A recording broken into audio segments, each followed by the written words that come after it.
প্রথম দিন স্কুলে গিয়ে ছেলেটা বিপদে পড়ে যায়, কারণ সে তার বক্সিং গ্লাভস আনতে ভুলে যায়।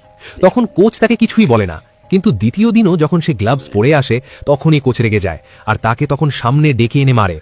যখন কোচ ভেবেছিলেন আজকের মার খাওয়ার পরে হয়তো তার শিক্ষা হবে, কিন্তু আশ্চর্যের বিষয় হলো ছেলেটা প্রতিদিন আসে ঠিক সময় মতো, কিন্তু কখনো সে গ্লাভস আনে না। স্যার তাকে যতই মারুক, যতই বকুক, ছেলেটি শুধু মাথা নিচু করে বলে, স্যার আমার ভুল হয়েছে। কিন্তু দিন যায়, মাঠ যায়, সে কখনো গ্লাভস আনে না।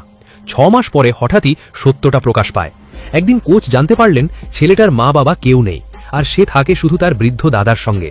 আর তার দাদার বয়স হয়েছে, রোজগার নেই, সংসারের সব দায়িত্ব এখন সেই ছেলেটার কাঁধেই ভরে।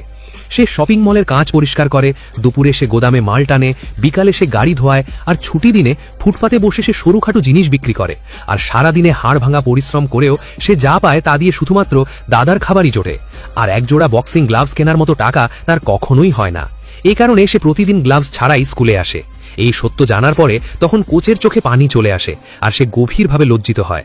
পরের দিন ছেলেটি তখন আগের মতোই শাস্তি নিতে এগিয়ে আসে, কিন্তু কোচ এবার তাকে থামিয়ে দেয়। আর তখন সে তার ব্যাগ থেকে একটি নতুন বক্সিং গ্লাভস বের করে তার হাতে পরিয়ে দেয়।